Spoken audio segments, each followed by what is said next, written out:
पहलगाम हमले के ठीक 15वें दिन भारत ने पाकिस्तान को जवाब दिया और ऐसा जवाब दिया कि आतंक का ये पालनहार हमेशा याद रखेगा। 25 मिनट में पाकिस्तान में 9 जगहों को निशाना बनाते हुए एक झटके में आतंकियों के ठिकानों को तहस नहस कर दिया गया। इसके साथ भारत की तरफ से जवाब दे दिया गया कि आतंकवाद को किसी भी हाल में बर्दाश्त नहीं किया जाएगा। हमले की साजिश रचने वालों को उनकी कल्पना से भी बड़ी सजा मिलेगी।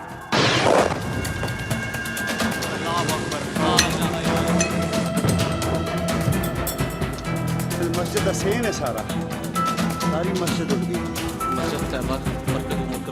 ऐसा करारा जवाब आज प्रधानमंत्री जी के नेतृत्व में हमारी सेना ने दिया है, इसलिए मैं प्रधानमंत्री जी का बहुत बहुत धन्यवाद करना चाहता हूं।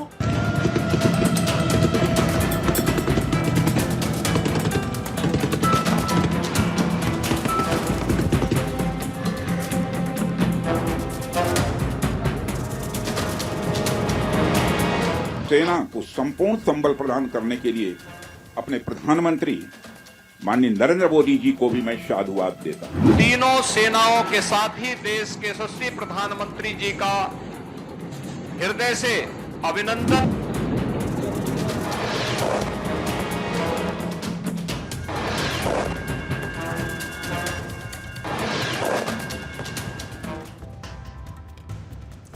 ये 22 अप्रैल को हुए पहलगाम में पर्यटकों पर हमले का वो बदला था जिसकी मांग पूरा देश कर रहा था। 140 करोड़ भारतीय ये चाहते थे कि भारत आतंक को सटीक जवाब दे और जवाब भी ऐसा दिया गया कि आतंकिस्तान याद रखेगा।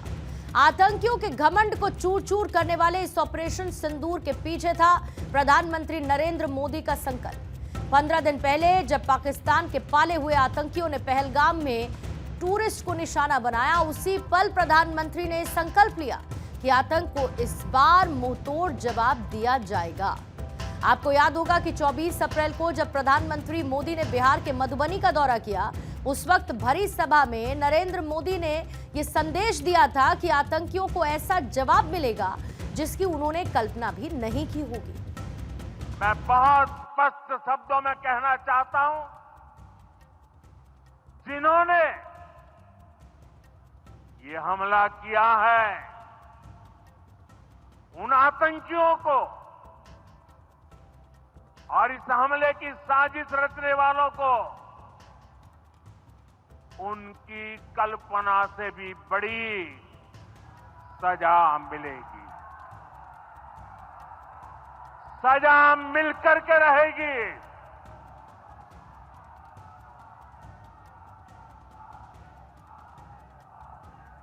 अब आतंकियों की बची खुची जमीन को भी मिट्टी में मिलाने का समय आ गया है। पहलगाम में हुए आतंकी हमले के बाद ही प्रधानमंत्री नरेंद्र मोदी ने यह संकल्प लिया कि भारत बदला लेगा और ऐसा बदला लेगा जिसकी दुश्मन ने कल्पना भी नहीं की होगी। और अब जब भारत ने पाकिस्तान को जवाब दिया तो वो बदला कल्पना से ही परे था। आतंकियों पर हुए इस सीधे अटैक में एक साथ पाकिस्तान के 9 अलग अलग ठिकानों को यानी आतंकी कैंप्स को निशाना बनाया गया और उन्हें तबाह कर दिया गया। इस दौरान पाकिस्तान के बहावलपुर और पीओके के कोटली और मुजफ्फराबाद में आतंकियों के ठिकानों को तहस नहस कर दिया गया। इस ऑपरेशन में वायुसेना, थल सेना, नौसेना तीनों ने साथ मिलकर पाकिस्तान को जवाब दिया और यहां पर मौजूद आतंकी ठिकानों और उनके कैंप्स को तबाह कर दिया। इस दौरान भारतीय वायुसेना ने रफेल की ताकत को दिखाते हुए दुश्मन को धूल चटा दी। भारत के रफेल ने स्कैल्प क्रूज मिसाइल और हैमर बम का इस्तेमाल कर पाकिस्तान के आतंकी ठिकानों को तबाह कर दिया। हैमर मिसाइल का इस्तेमाल कर पिछले 15 दिन से पहलगाम हमले को लेकर देश बदले की मांग कर रहा था। हमले के बाद से प्रधानमंत्री मोदी ये तय कर चुके थे कि पाकिस्तान को जवाब देना है और एक ही रात में महज कुछ मिनटों के अंदर पाकिस्तान को उसका जवाब दे दिया गया है। 6 मई की रात पाकिस्तान में छिपे हुए आतंकियों के लिए कयामत की रात से कम नहीं थी। पहलगाम में हुए आतंकी हमले का बदला भारत ने चुन चुन कर लिया। एक एक आतंकी के ठिकाने को निशाना बनाया। आतंकिस्तान को सबक सिखाया गया।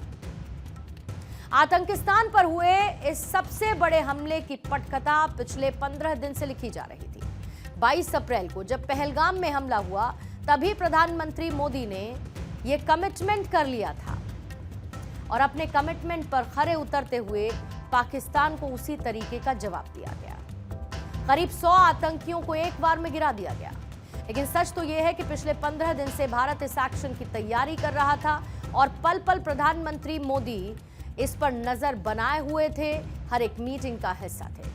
पहलगाम हमले के बाद से प्रधानमंत्री मोदी एक के बाद एक बैठकें कर रहे थे। इन 15 दिन के अंदर प्रधानमंत्री मोदी की बैठकों का सिलसिला लगातार जारी था।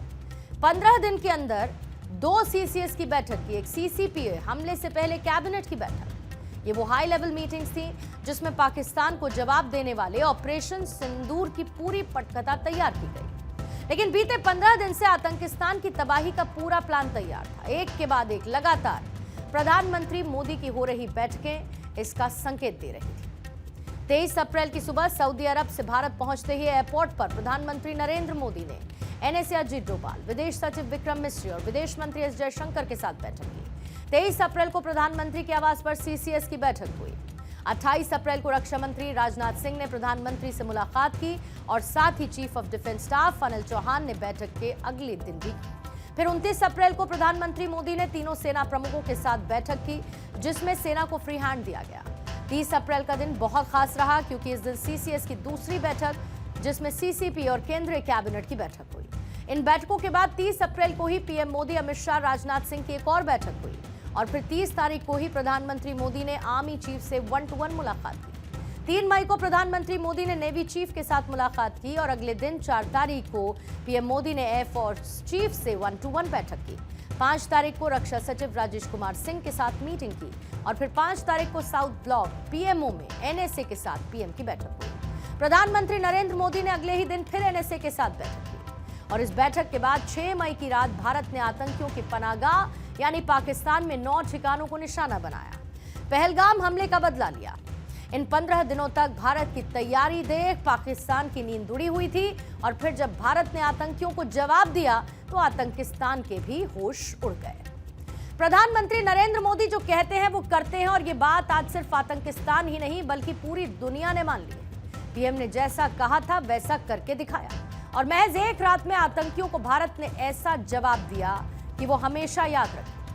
पहलगाम हमले के बाद PM मोदी ने आतंक को जवाब देने की बात कही थी और वो जवाब भारत की सेना ने दिया।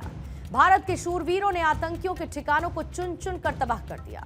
ऑपरेशन सिंदूर पाकिस्तान को दिया गया वो जवाब है जिसने कभी इसकी कल्पना भी नहीं की थी। एक झटके में आतंकियों के अड्डों को जड़ से खत्म करने वाला ऑपरेशन सिंदूर आतंकिस्तान के इरादों को तहस नहस करने वाला ऑपरेशन था। न सिर्फ प्रधानमंत्री और सेना के इस ऑपरेशन सिंदूर ने पाकिस्तान को जवाब दिया बल्कि ग्लोबली भारत को एक मजबूत स्थिति में लाकर खड़ा कर दिया है। सेना का जो पहला टारगेट वो बहावलपुर था, इंटरनेशनल बॉर्डर से 100 किलोमीटर अंदर, जैश-ए-मोहम्मद का हेडक्वार्टर। दूसरा मुरीद के जो कि बॉर्डर से 30 किलोमीटर अंदर, लश्कर-ए-तैयबा का। तीसरा गुलपुर, LOC से 35 किलोमीटर, पुंछ अटैक में श्रद्धालुओं की बस को निशाना बनाने वाला ये रहा। चौथा लश्कर-ए-तैयबा का ठिकाना था। 5वां टारगेट कैंप बिलाल था और जो कि राजौरी से 13 किलोमीटर, जैश-ए-मोहम्मद का लॉन्च पैड।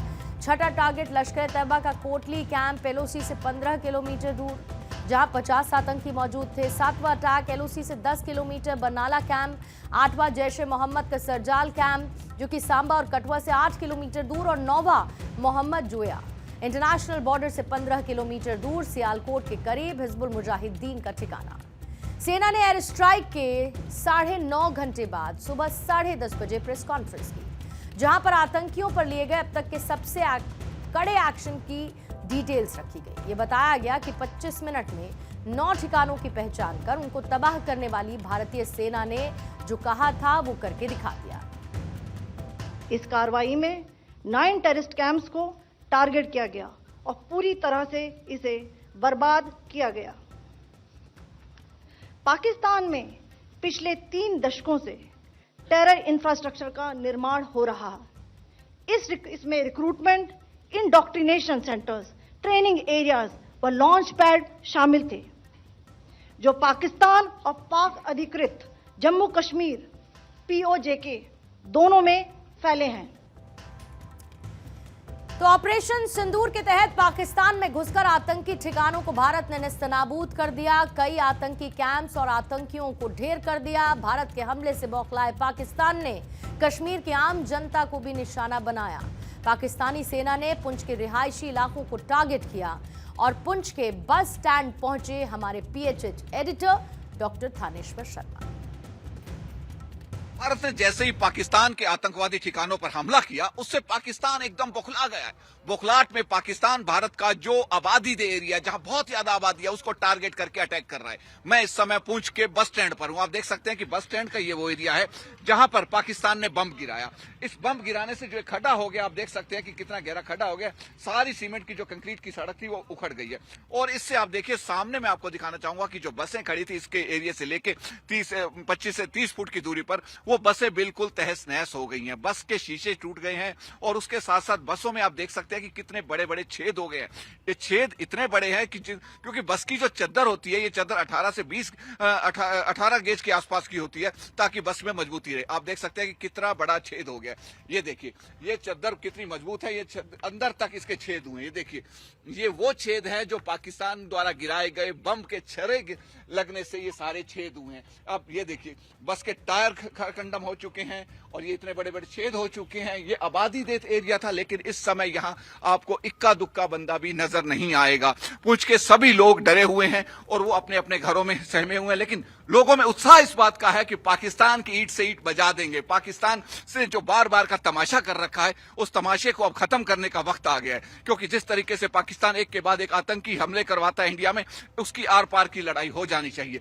लोग अपने घरों में जरूर हैं, लेकिन उनमें यह है कि पाकिस्तान का मुंह तोड़ जवाब देंगे। पाकिस्तान से कितना भी कर ले, हम उससे डरने वाले नहीं है।